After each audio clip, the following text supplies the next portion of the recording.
Welcome, friends and fellow passionate entrepreneurial teachers.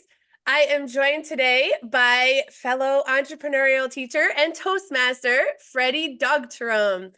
Freddi is a lifelong serial entrepreneur. It started when she was a child who picked wild berries to sell to the ladies on neighboring farms. From there, she graduated to owning a motel, owning a pet store located above the Arctic Circle, a stained glass studio, and is now a professional speaker and does corporate training. She now teaches the self-employment skills that make her businesses successful and sellable to enterprising entrepreneurs. So, Freddi, just as a quick framing question for our audience, what do you love to teach and share with others?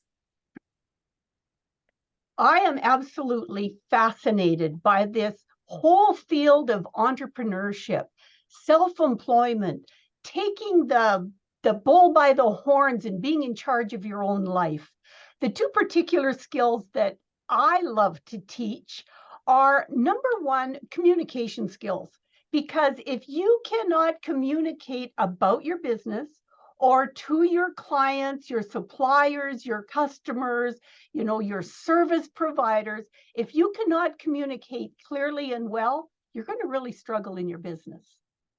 The second thing that I like to teach is this whole notion of understanding people, understanding humans, and recognizing that probably 75%, maybe more, maybe less, of your client or customer base is going to take a different view on life than you do. And sometimes these differences in approach can totally undermine your business, or if you embrace and learn about these differences, your business can absolutely soar. So those are the two things that I personally love to teach, although I certainly recognize and respect the fact that there are probably about 15 to 20 other critically important topics that need to be taught. But those are the two that I especially like to teach. I like those because they mesh a lot with the work that we do too. It's all about putting humans at the center, and there's a lot of challenges in corporations today where they kind of forget about the humans, both their employees as well as their customers at times. So it's important to bring that attention and spotlight to the people, to the humans that make it all possible. All right, so this is a huge question. As I was looking into like your bio and kind of exploring your website, there is a long and storied journey to where you are today. But how did you end up here? There's so many cool little tidbits along the way. But tell us how you ended up doing what you do today. Well, like many entrepreneurs, or serial entrepreneurs, as I like to call myself, I love to explore and to challenge myself, and my brain is always full of ideas. And I find that a lot of times people that have a strong entrepreneurial bent, their brain is like popcorn. You cook it on the stove with no lid on it, and there's ideas just popping out all over. A friend of mine said it's like having 17 squirrels in your head and 16 of them are drunk. And so that's who I am, and I've always been. In my intro, you mentioned that I started my entrepreneurial journey picking wild berries and selling them to the ladies in the farming neighborhood. It was pie season, and I heard my mother and a neighbor lady saying, "Oh, I just don't have time." So my little 9-year-old brain went, bing, I can go out and pick the berries and I can sell them. And I sold a little carton of berries for the princely sum of 25 cents. And in one day, I made $4.50. Now, you got to take a look at me. I'm old. This is a long, long, long time ago when $4.50 was a big deal. A bottle of pop was a dime. A wagon wheel chocolate bar was a nickel. So that's how long ago it was. But that whetted my appetite. And so as I went along through life with these different business ideas, some worked and some didn't. Some I was able to sell at a wonderful profit, which is great. You always want to be able to have your business saleable, scalable, and saleable. And then I started to have people connect with me and say, hey, I would like to learn what you do to be successful. And so I accidentally became an entrepreneurial teacher. One of my degrees is in adult education, so I had the educational skills. But then people wanted to know what I knew about building successful businesses. And I have to confess, Stephanie, that part of my success is that I've also done colossally stupid things, and I have been a huge failure as well. And I take those lessons and I've learned from them. So it was customer driven that I got into the educational component.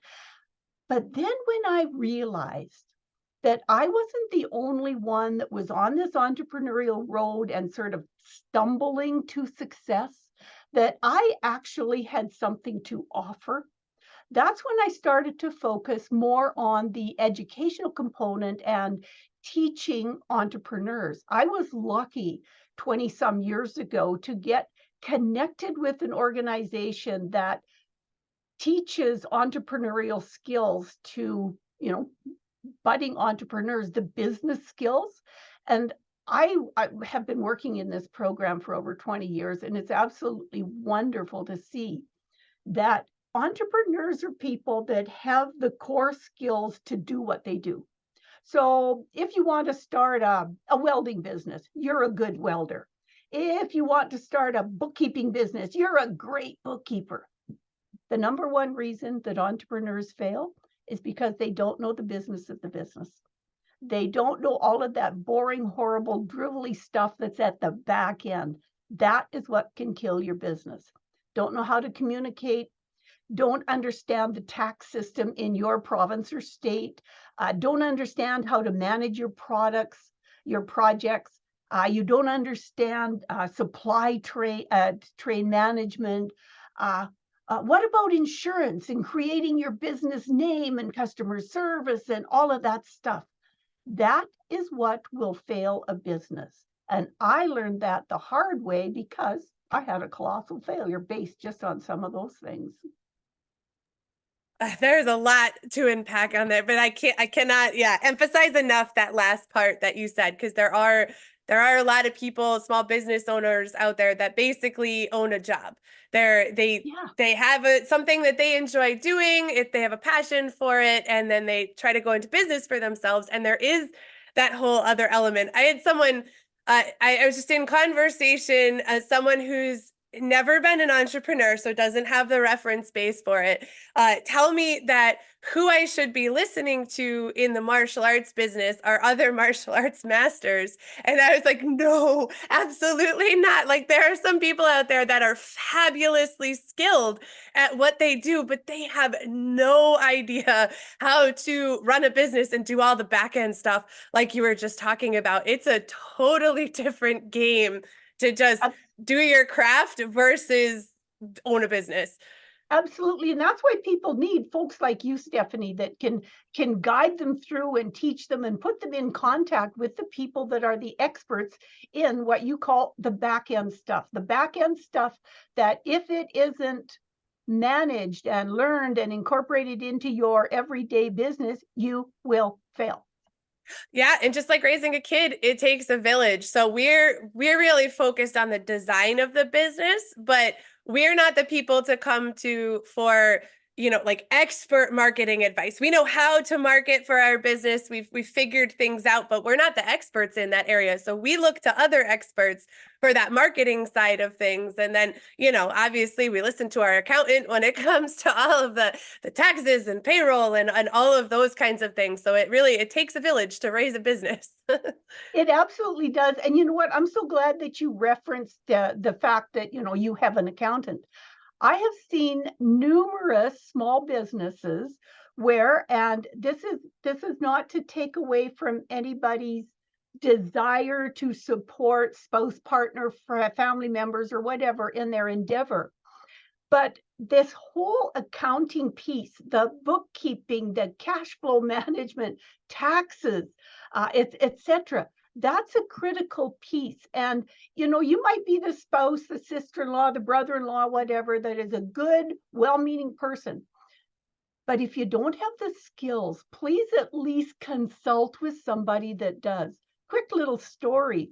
My son's an entrepreneur and he runs a very successful specialty welding business. He works in the food industry and they're building cheese plants and milk plants and beer and wine facilities, and it's all with this sanitary stainless. Well, one of the fellows that he subcontracts to didn't do that. In fact, he went to a person who called himself a bookkeeper that, honest to goodness, I think my neighbor's dog is more skilled at bookkeeping than this individual was. And he got the most horrible advice right now. He is in debt to the federal government, $385,000 personal tax, and just about $800,000 corporate tax. That makes me nauseous. Yeah. I know, just because he got bad advice and wouldn't listen to the good advice. So this whole, making sure you've got a skilled accounting person or a bookkeeper, depending on your business, a tax accountant, etc., is absolutely critical. Yeah. All right. Do you want to hear a disaster? Sure. Yes. No, it's so important for entrepreneurs to hear how other entrepreneurs have failed so we don't feel alone, because I love the stumbling to success. That's such a great phrase. So yes, please tell us. All right. I was 20 when I bought my motel. And basically what I did was, like you referenced earlier, is I bought myself a job.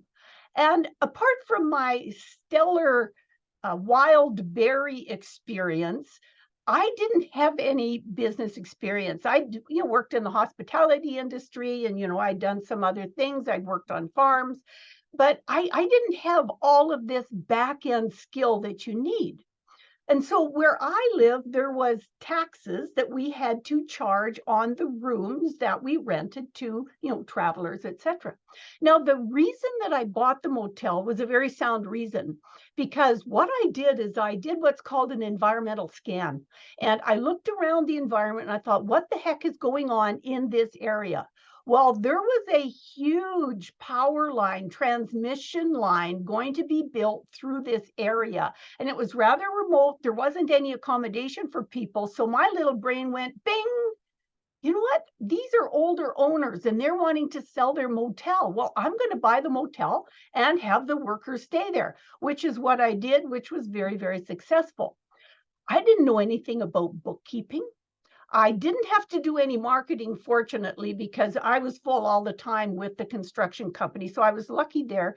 This is before social media, so I didn't have any luck there. But it was not before accounting, bookkeeping, and taxes. So I would, send in my invoices to the company, which included, I knew that I had to charge tax. So I'd charge the tax and I'd get paid and I'd put the money in the bank. Well, at the end of the year, my dad reached out to me and said, hey, do you want my accountant to help you with your year-end books? And I kind of did the Scooby-Doo and I went like, oh, year-end books, what are those? And he says, well, I really do think you need to talk to Brian, my accountant. Okay, so Brian, the accountant, came over and he said, okay, I would like to, take a look at your books where you've been recording your expenses, your income, et cetera, et cetera. And I went, well, I got a bag of papers. And this bag of papers is the money that's gone out, it's receipts. And this bag of paper, it was actually a folder, is, the invoices, the paid invoices that I've sent to the companies. Okay, he says, well, we can work with that. He says, now where have you been sending the taxes to the government? Because you should have paperwork for that. Another Scooby-Doo moment. Oh, I have to send the taxes to the government? Well, long story short, because of my horrendous bookkeeping system, 2 bread bags, it first of all cost me a lot of money for the accountant and his team to go through and construct the books, because that was a very labor-intensive thing. And then I had to come up with thousands and thousands and thousands of dollars to send to the government in the taxes that I'd been charging my clientele and holding on to. It just about broke the business. Fortunately, I did have the money, but I had absolutely no other reserves. So that was a really hard lesson for me. It almost killed my business. It scared me so badly, in fact, that I sold that business. Now, the books were in great shape, so I was able to realize a really good profit on selling the business because the construction was going on for a period of time. But running afoul of the government and the IRS in the US or the CRA in Canada is a frightening thing. And entrepreneurs really have to be cognizant of that. Lessons learned. Now I have a pretty good system. Yeah, and thank goodness you learned it that early in the process, and that you had your dad there to recommend someone that was willing to do the work and do it correctly the first time. That is, yeah, no, that is a terrifying story. In fact, it scared me so bad, Stephanie, that I married an accountant. Oh, there you go. So that's the one time you can let your spouse help you with the bookkeeping and the accounting, as if that's their Absolutely. career. So I did want to highlight, where you live, because that kind of explains the Arctic Circle at least a little bit more. But so you're in Canada, and did you grow up in the same area of Canada that you're in now, or you've always lived in Canada? It seems like. Yes, I'm a born and bred Canadian. I was born and raised in the Okanagan Valley. So this is straight north of Washington State. And it's a beautiful area. Now it's big with tourism, with, the wineries, and it's a fruit growing area. It's a huge recreation area. So that was sort of the start of my love for the whole hospitality industry. I still love the hospitality industry, but that was where it started. I then moved one province over to Alberta, which is directly north of Montana, and was there for a short period of time when I got the opportunity.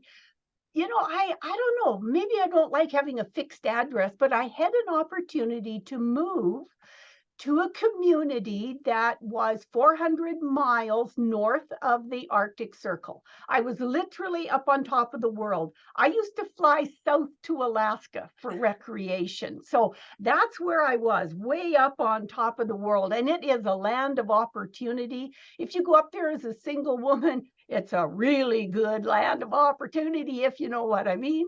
And so it was a whole bunch of fun. And I was just sort of poking around with, this job and that job. I was doing some truck driving on the ice road, and, doing some expediting with the oil and gas companies that were doing exploration at that time. And one of the needs that I saw was when people live in isolation, and it is very isolated when you have to fly 4 hours south to get to the next place. So you're pretty isolated. And people really wanted pets. They wanted, the whether it was the dog or the cat, but because lots of people worked out in work camps and they'd be gone for a week or 2 weeks or 10 days, and then they'd come home. What they needed was sort of a self-maintaining pet. Tropical fish are ideal as a self-maintaining pet. Also, some of the exotic birds, or some of the regular, like your budgies, lovebirds, etc. It's easy to get somebody to come in and pet sit for you. Dogs and cats, not so much. So I looked into building a pet store. Now, the supply chain management of any store in an isolated area is kind of like doing a one-legged dance. However, when you have a very fragile product, such as live fish, live birds, live, like hamsters and gerbils and things like that, it takes a real special relationship because everything is flown in. And there was times when it would be 40, 45 below zero, and I'd have a shipment flying in from Florida, of the fish or whatever. So I had a great relationship with the airlines. And so they would take the styrofoam containers and they would have them in the passenger compartment of the aircraft rather than down in the cargo bay, which of course is unheated. But I learned another lesson. And here's an entrepreneurial lesson for you. Know your product. Know your product. The problem I had is that the fish would come in, and I'd go out to the warehouse at the airport, and I would open the container, lift the lid, look in. The fish would take one look at me, and they'd go, oh, belly up. And I thought, I must be profoundly ugly. If I'm so ugly, I'm killing the fish. And so I had to do some research. And I discovered that when tropical fish have been transported a long, long way, like in dark, and they are shook around and everything, it's very, very traumatic for them. Giving them that blast of bright light overwhelms their system and they die. I haplessly murdered dozens and dozens of these beautiful tropical fish until I learned that lesson. So number one, learn your product. The second thing I had to do was, because I was the center of the pet trade in this particular area, people that lived remotely in some of the other communities or even out at the camps, a 2-hour flight in a small aircraft away, they would order product. They wanted me to send them an aquarium and fish, and they wanted their fish out in the camp. Well, how to do that? Well, it is really hard to ship live tropical fish at 40 below in a small aircraft. Once again, I made fish sticks and fishicles and had to learn. It was my 6-year-old son that came up with the solution. So in business, we can get mind-changing, business-changing ideas from many sources. So this was my 6-year-old son. He says, Mom, why don't you put them in a thermos? Problem solved. So, have the thermos heated to the right temperature, put in water from the tank at the right temperature, insert fish, do it up, wrap it in insulation, put it in a box, take it to the aircraft, off it goes, live fish arriving at destination. So know your product and be open to creative solutions when you have a problem. That is fascinating. Those are awesome stories. Thank you for sharing. So what I'm wondering now is, do you have any idea where this entrepreneurial spirit came from? This ability to just look at the world, and you're talking about a skill that a lot of people work to have, to recognize the gaps in the market and then align that with something that they're interested in, and then having the bravery to dive in and open a business and do the entrepreneurial things. So do you have any idea, like, were your parents business owners, or was there anyone or anything that inspired you to thinking this way? Well, I was raised on a dairy farm. My dad had a large dairy farm in our area. So I was raised with the work ethic, everything from, raising the calves to, the whole herd management and milking and making sure that, all of the safety and health regulations and everything that go along with food production. So I learned about business in the farming realm, because every farm is a business, even if it's a small farm gate sale. I mean, it's a business. So I learned that. I learned the hard work ethic, but I've also been insatiably curious. I'm always asking why, how come, what if, and this is just part of who I am. I dreamt of being a veterinarian. That's what I wanted, but then I went off into a different direction. But if the vet would come out, I was always there. Like, what are you doing? How come? Like, how does this work? So I've always been insatiably curious. And every once in a while, something would just sort of strike me in a way that I would go, I want to follow this path just a little bit further. Like, who would think of a pet store, out in the middle of ice floes, like there's something wrong with people like that. But, that's kind of where my mind went. And because I like people, I like humans, and I like engaging with people and, just talking to them and finding out about their life. That's how I found out or figured that there was likely a gap in this whole isolation, people wanting, like even talking to a fish, it's something live in your room in the camp, that you can talk to. So I've been insatiably curious. I really like people, and I'm kind of bold. I like, in another life, I might have been an astronaut, I could go where no man or woman has gone before. And so some of my ideas really don't work. I have some brilliant ideas, but the execution or just, the timing is wrong. But what I do is, as a hobby, I write business plans. Every business needs a business plan. And so now, in the last, let's call it 35 years, every time I have one of my brilliant ideas, and they are all brilliant, just so you know, every time I have an absolutely rock solid, brilliant idea, the first thing I do is I write out the business plan. I look at the marketing, I look at the social media, I look at the plan, I look at the, imaginary name, and I do, cash flow projections, and I take a look at all of that stuff. And probably 99% of them, once you do that discipline, that exercise of putting them down on paper, you look and you go like, as a hobby, it would be a good thing. But as a business, you know what? It's not going to buy your Wheaties. So, you know what? Move on to the next idea. And I'm perfectly okay with dropping that idea and moving on to the next. But every once in a while, 2 or 3 ideas come together, which is how I started my professional speaking and training business. And again, it came from some of these lifelong experiences, some of the needs and desires of individuals. And also, when I was back on the farm, I was a 4-H kid. And I know they have 4-H, and they've got future farmers and that in the USA, but I was a 4-H kid. And part of the 4-H program is learning how to speak, and they have speech contests.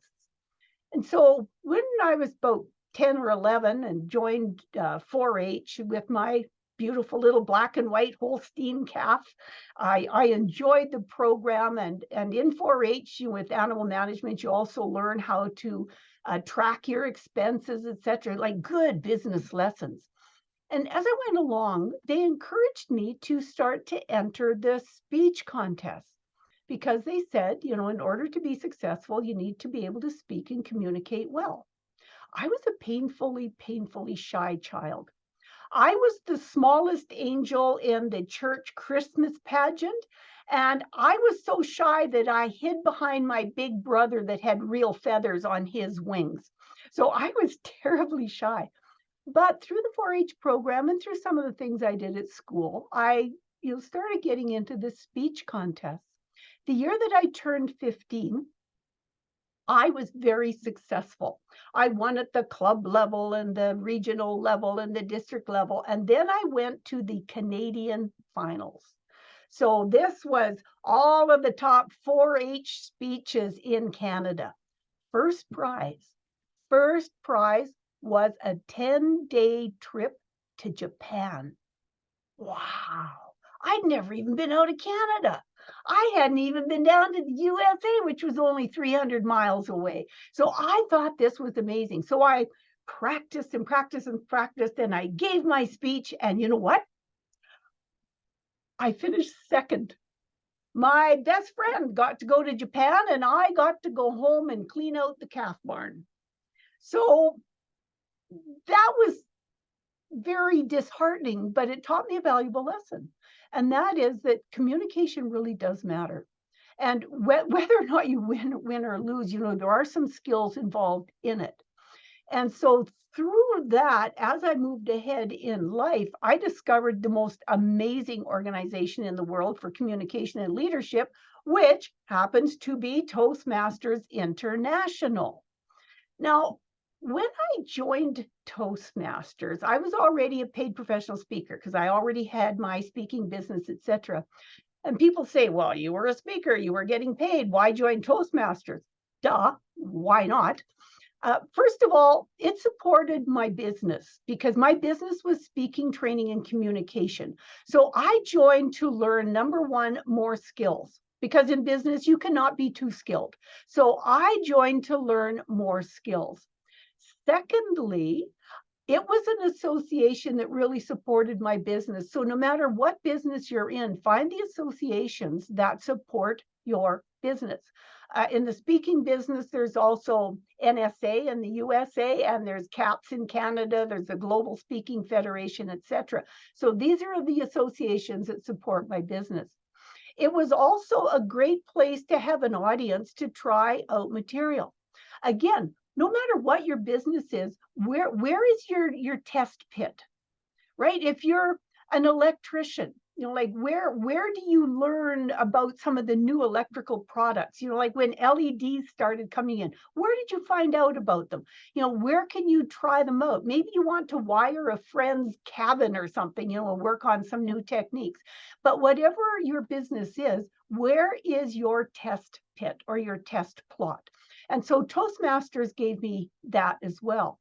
In addition, I discovered that people that are into communication and leadership are some of the most incredible people in the world. And I mean the world literally, because I'm able to connect with people in 144 countries around the world. Now, this is a great thing for entrepreneurs because entrepreneurs really, in my opinion, should be in Toastmasters for a whole variety of reasons. Number one, learning to communicate. Number two, learning about the differences individuals have. But also, this is an arena where you can tap into the world. Quick story. Had a gentleman come to my Toastmasters club, just a nice young guy, shy, but he had just started a heating and air conditioning company. And in Canada, we need both. We need heat and we need air conditioning because our temperatures can fluctuate wildly. So he was starting this new company, and a friend of his said, maybe you should go to Toastmasters. So we did. Well, we were talking one day after a meeting, and Bill says to me, he said, I'm curious about how they do heating and air conditioning in different parts of the country. And so in our conversation, I said, are you curious about just in our part of the country or Canada as a whole or North America as a whole? Like, where are you interested? And he flippantly said, oh, he said, the world. I just want to know the world. I said, okay, you're on. So I went on the Toastmasters International website where you can find where the Toastmasters are all around the world. And I said, let's go to Bahrain. If you want to know about air conditioning, let's go to Bahrain. So we did the find a club, typed in Bahrain. We found several clubs. I knew a couple of people over there. And so we reached out. We emailed the club and said, my name is Bill. I'm in Canada. I'm interested in connecting with somebody that is in the air conditioning industry in your area. He got 10 responses. 10 responses. So just imagine learning about air conditioning from one of the hottest areas in the world. Wow, that was amazing. And I have seen this go on time and time again. Photographers, Toastmasters is a great place for photographers because you can reach, each other around the world. So no matter what business you are in, no matter what business you're thinking of starting, I believe that the Toastmasters organization, because it's global, but it's got a local focus, that it can teach you communication, you can learn networking, you can learn so many skills. Plus, you can reach out and connect with people in like or similar industries or businesses so that you can really easily network around the globe. I think it's really critical. I absolutely agree, which is why I love Toastmasters. And that's going to lead us into our next question. But first, I have to comment that I have never heard of anyone making business plans for fun. That is a very interesting hobby to have. Having to put together business plans, I do not think of it as fun. So that is fascinating to me. But the more you do it, right? If you like, I've got kind of a template because I know like the top 20 things that I need to consider before making the investment decision. Because I mean, if you're starting a business, there is a financial component to it, there is Yep. an investment. And I'm kind of like you, I'm guessing that I don't like to just throw my money away. Unless it's on shoes, but that's a different thing. But like if I'm looking at a business, I don't like to just throw my money away. I want to have it very specifically targeted towards the success of that business. And so I've got the template that I use, and I just sort of plug and play. What about this? What about this? What research have I done, etc. And now that we actually have things like Google and internet, it's way easier than it used to be, to be able to do the research. But the more you do it, and even if you do it for fun, if you're thinking of raising goldfish in your backyard, Stephanie, put a business plan together. Yeah, that's fabulous. And yeah, we learned that lesson the hard way that businesses can't just run on heart. There No. needs to be sound financials in the background, and hope is not a plan is a great quote that I've heard. Yeah, I Yeah. like that. Hope is not. But the other piece of a business plan also, I mean, there's the hard business stuff, but I'm sure, like as you very well know and share and teach, there's the self-care aspect of it because you can get totally burned out. You can burn out relationships with, spouse or partner and children and friends and families, etc. If you don't also incorporate, stress management, relationships and everything and I believe that becomes part of the business plan. My husband, the accountant, is moved on to sort of the the consultant part of his career now, and we have really strong time frame rules that this particular time, so from 4 until 5 every afternoon we sit down, have a cup of tea and have a visit, because both of us consult and speak around the world. I mean, maybe we can't do mornings or whatever, but that 4 p.m. to 5 p.m., that is a sacred hour for us to connect. Yeah, that's a really important thing. And it can be very hard when you're an entrepreneur, especially when you're trying to get something going, because you're kind of throwing spaghetti at the wall. You have to take opportunities as they come. So having that discipline to deliberately protect certain days or times. So for us, it's usually Sunday because Uh, that's when most of the sports happens. So that's the day to relax and as much as we can protect that from especially work stuff, getting in the way, but even just being able to relax at home, it's especially with kids, it's just running all over all the time, and it's important to have a day where you can just chill and relax and connect, and check in with each other and in that more relaxed way without rushing yeah, around. So that's yeah, fabulous advice for any entrepreneur. yeah. No business is worth sacrificing your family over. It just isn't. Yeah, I That's my agree. opinion, but Yeah, yeah, I absolutely agree with that. All right, so speaking of Toastmasters and public speaking, and you've already touched on it a bunch, but what is it exactly that you're doing now?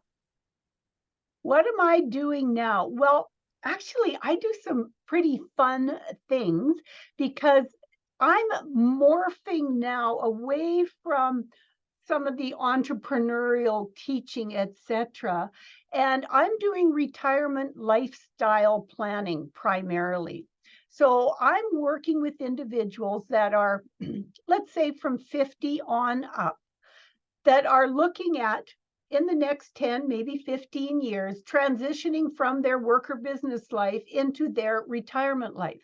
Now, I have to say that the banks and financial industry and everything, they are doing a brilliant job of getting the message out about saving your money for your retirement. But for years, nobody was touching on the time. What are you going to do with that? Let's call it 300 hours that you used to squander at work. And now you've got these 300 hours. What the heck are you going to do? And so starting to plan 10, 15 years out, if you're wanting to develop a hobby or you're wanting to travel, et cetera, start now, because then you're going to build up to it.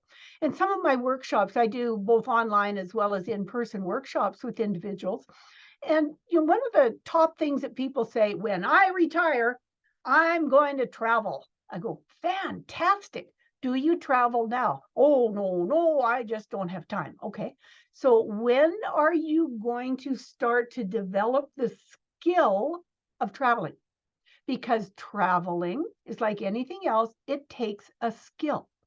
How are you planning on traveling? Well, I'm going to get in an airplane. I'm going to take a cruise. Okay, fine. When was the last time you were in a big airport?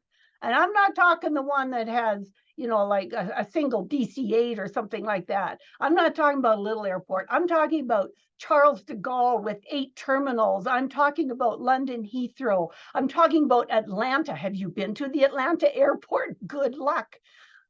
So have you, like, getting just through an airport? If you don't travel for business, just getting through an airport is a skill. Okay, do you have a travel planner? Are you going to be doing the Expedia.com or whatever? So what are your plans to work up to becoming a traveler in your retirement? And a lot of folks don't think about the fact that whatever you're going to do next, right? Whatever your preferred future is going to be, is going to require a skill. When is the time that you develop the skill? Well, as children, hopefully we learn money management. As business people, we learn money management. Like traveling as a skill, hobbies as a skill, even just going down to the senior center to sign up for pickleball is a skill. Connecting with people, because when you leave your workplace, and I'm talking about people, in the paid, that sign the back of the checks, as you say, when you leave your whole social structure behind. You leave that organization with the great intent. Oh yeah, we're going to do lunch every month, and maybe for 2 months you do, but you lose that social structure and connection. Moving ahead to your future, what are you doing to build that? And there's like 6 key elements to look at as you're moving ahead with your retirement planning. Entrepreneurs are no different. So one of the thoughts that I've always had is that when I get through the business planning stage and I do find a viable business that I want to create, how do I get out of it? Right? So when you start a business, part of your plan should be your succession plan. Are you going to sell it? Are you going to close it? Are you going to burden your children with it? What are you going to do? Right now, my husband's really involved in the farm and ranch community doing the transition planning, usually intergenerational. But you take any business, it can be an intergenerational transfer. Or I've always sold my businesses because I didn't have anybody really to pass them on to that had the same passion I did. I sold my pet store in the Arctic. I sold my stained glass studio. I sold my motel, and probably my speaking business, because I'm a solopreneur. I mean, the business is me. It's unlikely that I would sell it. However, as part of my business plan, I have the potential for selling my client list. So, how can you monetize your exit strategy, which is also a critical element, I believe, of your business plan? You know how to get in. How are you going to get out? And that's something so many people don't think about. So the martial arts, kind of like public speaking, is a keystone business. It's really a lot of times centered around one person unless you very deliberately set it up. So like at our martial arts school, it was something that we thought about a lot because we wanted to be able to go do bigger things in the world beyond just this local, small town, small business. So we've been thinking in terms of succession the whole way through. We have martial arts friends who one that had a heart attack and had to be back teaching 2 days later. I've known of martial artists, basically same story, but with having a baby. They had a kid, and 2 days later, mom's out teaching classes again, because it's all centered around that one person. So what are you going to do, especially in a service-based business? Yeah. Product is a little easier to outsource or maybe take a vacation, if you have people that you can bring in. But if the business is you, what are Mhm. you gonna do when you want to get out? And it can take anywhere from 3 to 8 years to, extricate yourself from a business, to exit your business and figure out who to pass it on to. We have someone that we're helping right now through our Momentum Learning Consulting business, who is looking to do that. They're looking to exit, but they've kind of been it, and they had all their eggs in one basket to pass it on to, and then that basket ended up, the bottom fell out. So now they're stuck, and they're trying to figure out how to be able to retire, but also somehow stay connected, because as an entrepreneur, your business is your baby, and it can be so hard. So it's not even just the financial piece of moving on. It's also the letting go of this thing that you've spent years or decades building up, and you've grown it from its infancy, and it can really become your identity, and figuring out who you are on the other side of retirement is a really important question to ask. You're going to be spending a lot more time with your spouse. You're going to be spending a lot more time in your home, and the hobbies too. I remember, it's an old statistic, so I don't know if it still holds true. But I remember hearing that people live an average of 7 years after retiring if they don't have something else that they replace work with, if they don't find another hobby. And I like what you were saying about kind of testing and practicing and playing with whatever you think you want to do after retirement, because maybe traveling just sounds like a good idea, but there's a lot of tedious stuff that goes into traveling, and maybe you actually like being home. So test it a little bit before you buy into that dream, and then find out that it's not something that you actually want or like. Maybe you don't want to travel a lot. You don't Well, know until you've done it. I think the COVID lockdowns sort of gave us a little bit of insight as to, could we spend 24/7 with our spouse or partner? And a lot of people took long walks in the parks, etc. So that was a good thing. But let me just toss out an idea that comes with this whole transition planning, and that is the notion of, and you've probably heard of it, Stephanie, co-opetition. I believe in co-opetition, and that is where you're cooperating with your competition. And so whether it's the martial artist that had a baby or whatever, it's like a strategic alliance, but I like co-opetition because it's a more fun word.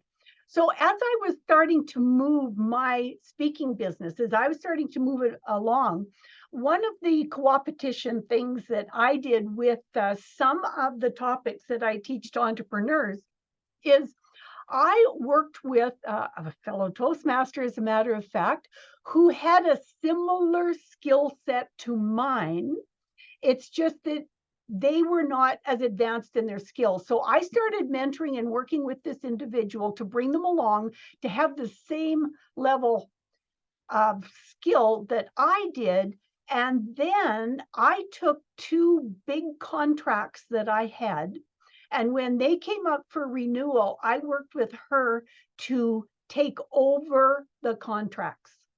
And so she started out as competition. We cooperated. She became co-opetition. And now if something comes my way that I don't have time or inclination to do, I'm perfectly comfortable in turning that chunk of business over to this individual. And vice versa, if she can't do something and I'm available, you know what, I'll pop in and do the workshop or whatever for her. So this whole notion of co-opetition, regardless of what you're doing, and that again comes to that whole human contact, right? Now, I don't know in the US if you have what's called the Chamber of Commerce. Yep. What it is, it's the business association. Well, everybody should belong to their local business association in their community or their state or province, whatever, their chamber of commerce. That's a great place. Again, your business associations, if it's the Martial Artists of America or whatever your association is, like be part of that, and keep on learning. Keep on learning. If we get comfortable, we get bored. And there's nothing worse than a bored entrepreneur, because pretty soon it's a downward trajectory, right? You start turning down business, you neglect your social media, heaven help you, you're not remitting your taxes to the government, etc. So, staying engaged through that active learning and just keeping your eyes open is to what is the next shiny object in my business or industry? What is next? I mean, in the speaking business, everybody's talking about AI. It scares me, quite frankly, and some days I say to myself, well, maybe I'll retire before I have to embrace AI. Like, I'm still on the fence about it, but it's something that's very real in my industry. So I do have to start. In fact, it's on my list for February to, the other thing is, every year, at least once. So for me, it's January 1st and June 1st. I sit down, I do the year in review. And then I make my plans for the next 6 months. I lay out everything in all of the elements of my business plan. I lay it out. So I'm very planful as I move ahead. Yeah, that's another important skill as an entrepreneur, because a lot of times we do have that shiny object syndrome, and you need to be, I think it kind of depends on who you are and where you are in your journey, but you need to be discerning with that shiny, because you can also end up chasing a whole bunch of stuff and scattering your attention in way too many directions. So it's having one thing that you're moving towards that you can grow towards. You don't want to have your market. What is the market for your business? It might be different from their business, but what is the market demanding for your business? Do you interview your clients and customers and just, have that conversation?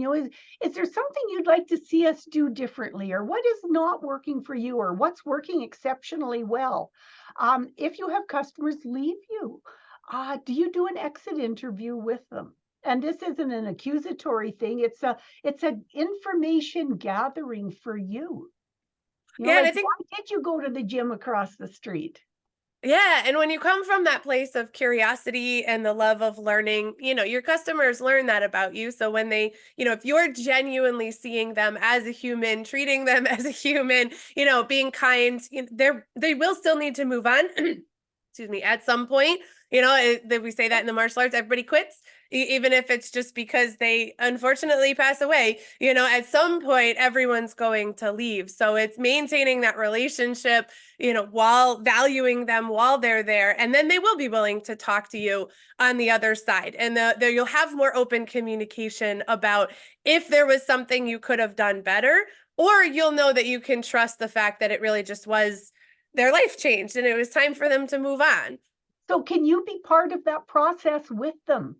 Right? If you're not the right fit right now, can you assist them and support them in moving to an area that does? That, I find, is one of the biggest business building things, because then they'll send, their friends or acquaintances to you, like, you know what? I went and I saw Stephanie, and you know what? We weren't the right fit, but she helped me find ABC that worked for me. But you go see her, and if she isn't the right fit, she will help you, or she'll be your right fit.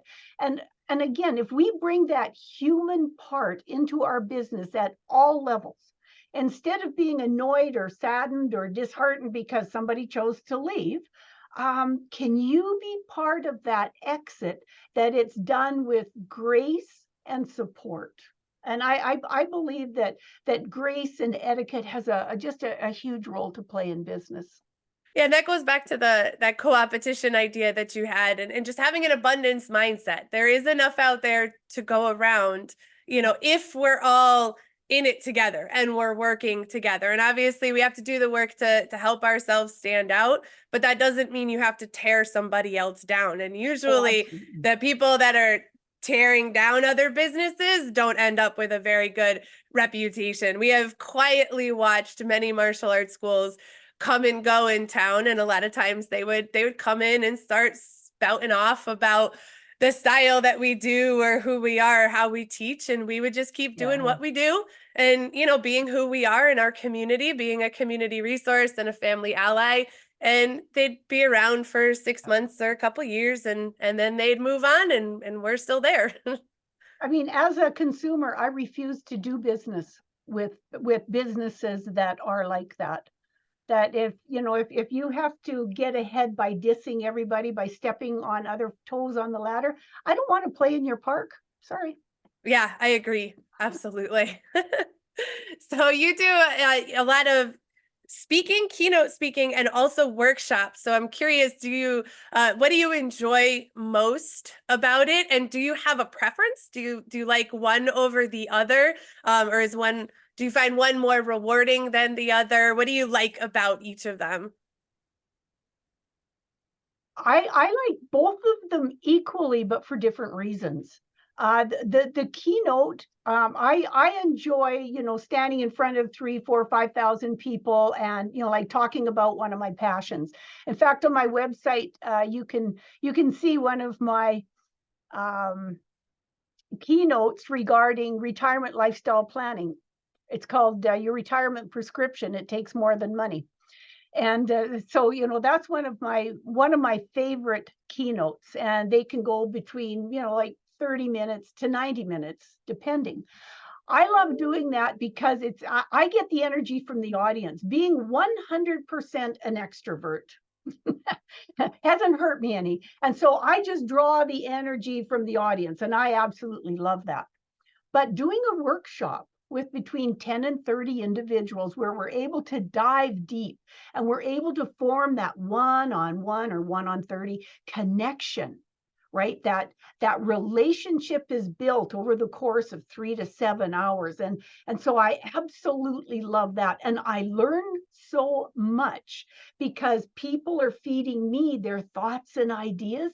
And so being a lifelong learner, I love to draw on the knowledge. I love to share. I love to ping pong ideas around, a group. And so the relationship piece of the workshops, I absolutely love. The energy piece of the keynotes, I love. To me, the perfect thing is to do an opening keynote and then a workshop with a select group as part of the same day, the same event. And that way, very selfishly, I get to feed the two things that put the jam on my toast. But that's what I enjoy about both of those elements. How much time do you spend traveling to do different events? Is that a big piece of what you do still? I don't know, like where you're at in your career journey, how much you're doing that versus, online stuff, or how does it show up? Well, it COVID changed everything, and especially the speaking industry. And organizations realized that really the online world of Zoom, like you and I are doing, is really a tremendous way of being able to reach out, bring in speakers from other places that maybe an organization or business couldn't afford to bring them in because of the travel, right? Travel isn't cheap. And so, I do a lot of online presentations. I do a lot of one-on-ones coaching over Zoom, usually after a workshop or whatever. I build into the contract, some of the coaching elements, etc. I also still do, but I'm not traveling internationally right now because I'm starting to take some of my own advice and I'm starting to morph towards, the retirement lifestyle piece. So I specifically only work in my business about half time now. So I only invest between 20 and 30 hours in my business part of it right now. If I had the opportunity to travel internationally, where I could go in person rather than via Zoom, I'd do it in a blink. But for a lot of organizations, the Zoom world works, especially for long distance. Like I presented in Australia, and I've presented in India and Spain and France and Gibraltar. That was kind of interesting. And so, being able to be here in my home studio and present to the world, really, really works for me. It's not that I don't like traveling. I love traveling, but I also want to be respectful of the needs of the organization. Of course, they've got budgets, etc. So right now I'm doing way more online. I would like it to move more to the in-person, but for right now, this is really working for me. It used to be that when I was traveling, I'd be on the road for 10 days at a time. And if it was sort of a local, i.e. Western Canada, anywhere, I was usually driving because a lot of the stuff I did was in small market. And small market is, like your community of under 20,000. Okay, that's sort of small market communities, because it was really hard for them to get, access to some of the things. So I did a lot of small market stuff, loved it, except that I would always end up driving through Saskatchewan, which is north of Idaho, through a blizzard. Like there was this one women's conference in Regina that I spoke at every year. Every single year they would plan a blizzard just when I needed to be driving out there. So the traveling piece, I do kind of miss it because I love being on the road and I love flying and I love getting around, but I'm still able to connect. And so what can you do in your business, whatever it is, right? How do you have to shift and pivot to still be able to meet the needs of your clients or customers? I noticed on your website, one of the top testimonials says, "In spite of the blizzard, she showed up." That takes dedication. That's awesome. Well, So that particular one came from an event that, I mean, it was the worst day of the century for traveling. I got to the hotel and the doorman had to chip the ice off the door of my car because I couldn't get out of my car. It was completely encased all the way around with ice. that's And crazy. so that's where that testimonial came from. Yeah, couldn't get Yeah, out of the car, but she was there, by golly. yeah, well earned, it sounds like. All right, so what are some of your favorite stories of transformation or positive impacts that you've seen your work have on others? I did a workshop for an organization one time where we had about 40 people, 39, 40 people in the workshop. And it's a full day workshop. And we were looking at, taking a look at doing the transition to retirement or planning for this transition. And there was a group of gentlemen in there that worked in the maintenance department of this organization. They were the guys that fixed stuff and kept everything working and clean and everything. And they were all going, and they were in their late 60s. So they were 66 and up. And the organization was gently trying to say that, come on, boys, you should be thinking about retiring now. And so they brought them to this workshop. And it was really cool listening to them because these individuals were tremendously skilled individuals. None of them wanted to re-career, like to do something else, but they were looking at moving into this notion of retirement. And a lot of people think of retirement as that's when you roll down your socks, take off your girdle, sit on the porch and rock. Well, if you look at retirement from a career perspective, all it is your next career. And a career is not a job or occupation. Career is your life path. So as a child, that's your career. As a student, that's your career. As a worker, that's your career. As a retiree, that's your career. So by reframing the language, right, and looking at transitioning to your next phase, okay, or your encore stage. So we, as a group, and it was fun because the rest of the participants in the workshop got engaged with helping this group of 8 men, right? The maintenance guys. Let's help the maintenance guys move ahead. It was really fun. Well, all of them were skilled, hands-on, because they'd worked in maintenance. 6 of them were also car enthusiasts, and they were the ones that, rebuilt old cars or built a hot rod or worked on their, 57 Chevy in their spare time, etc. So it was really really interesting because not too far, like within 200 miles, and in Canada, that's not too far. I don't know what it's like where you live, but 200 miles is nothing. It's only a couple hours. Not too far from where they live is one of these amazing museums. It was sort of the History of Transportation Museum. So the group came up with the idea that these men should think about volunteering at this transportation museum, because people would donate their old farm equipment and old airplanes and stuff like that, but they had to be fixed up so that they could be put on static display.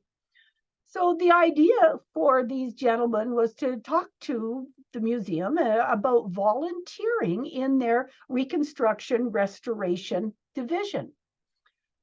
2 weeks later, I got a phone call from one of them. He says, "Oh my gosh, that was the best thing ever." That group helped me so much because not just 6 of us, but 8 of us, all 8 of them, went over to the museum and they talked to the head person in the restoration division, who was ecstatic to receive them as volunteers.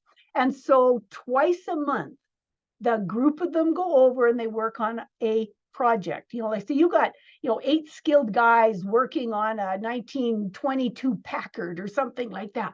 Absolutely amazing. And I think for me, that still gives me, goosebumps, because from where they were, like, I'm going to cling on to my job on fear of death because I'm so scared of the future, to, oh my gosh, that was the best thing ever. Look at what we can do.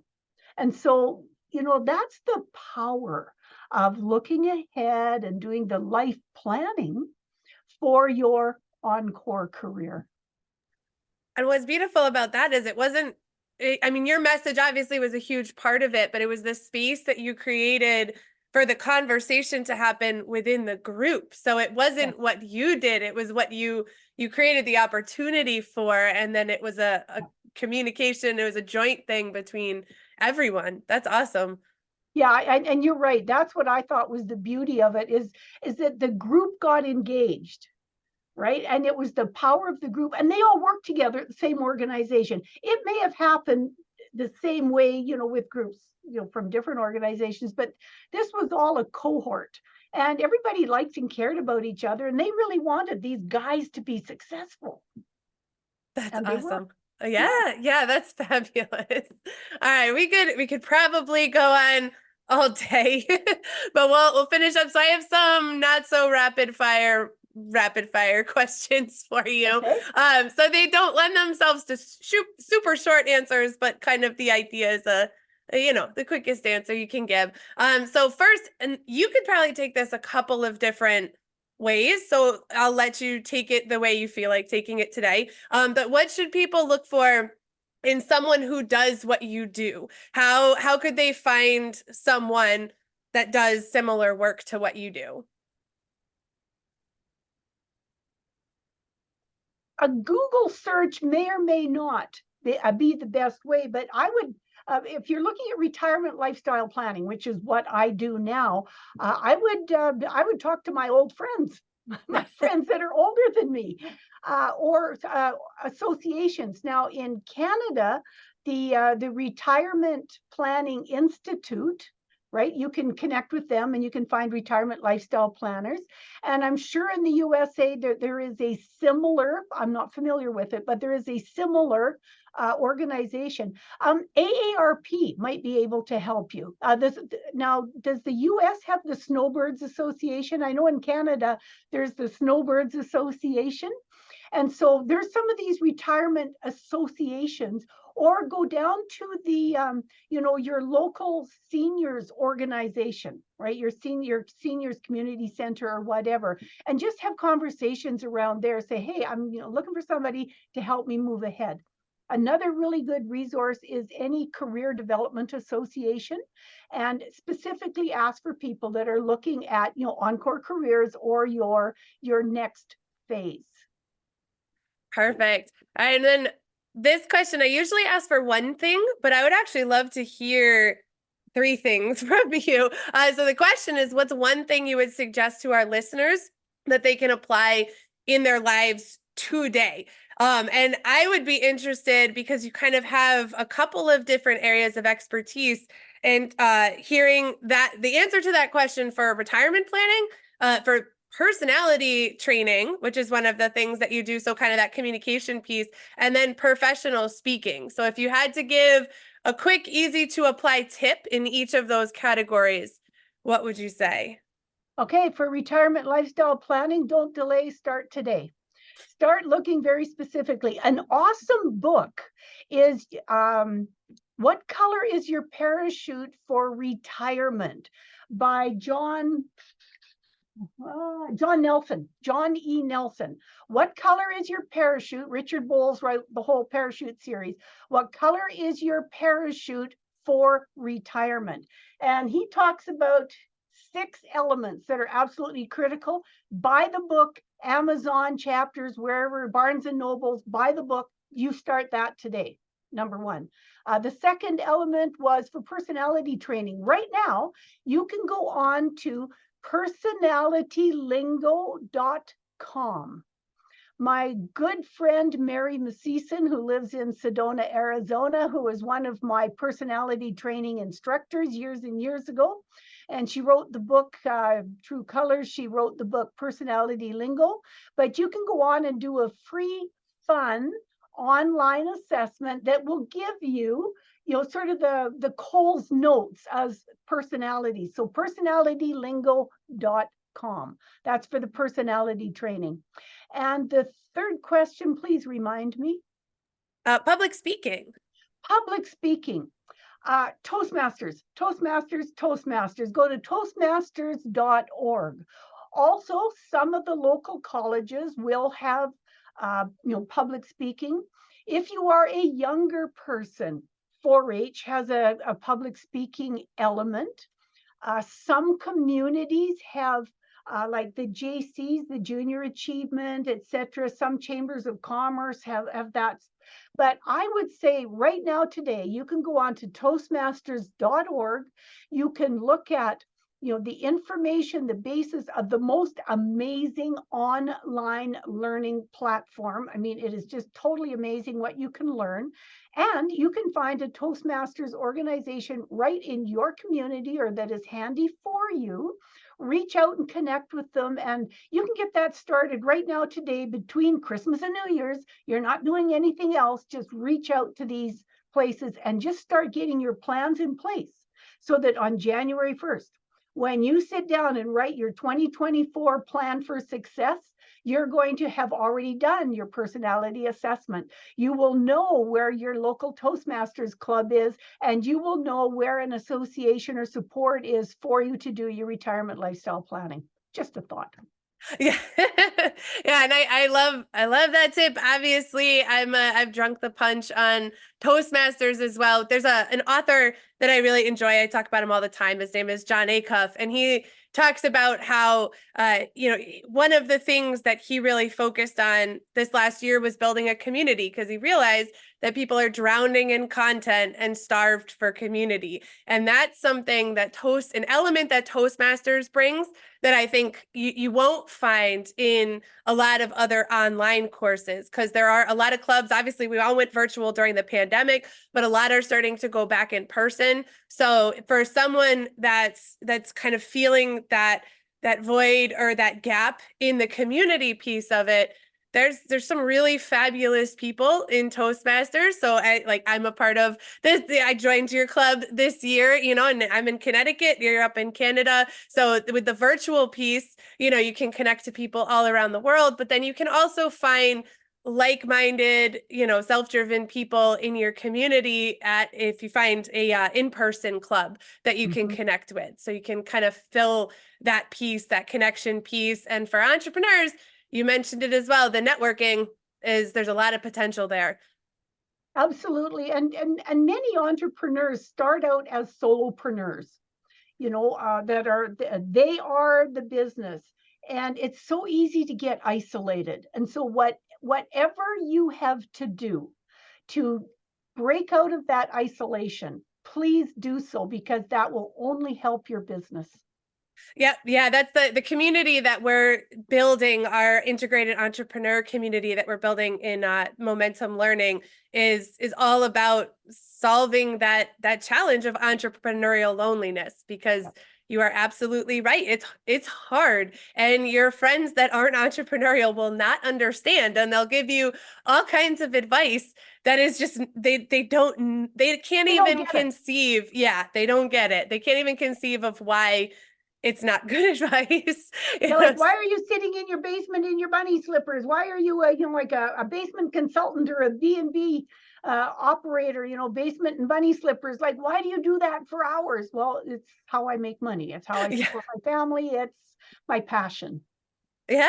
Awesome. All right. So now, second to last question. What's the most valuable lesson you've learned through your entrepreneurial journey? I'm sure you could pick many, but if you had to choose one, what's one of the most valuable lessons you've learned as an entrepreneur?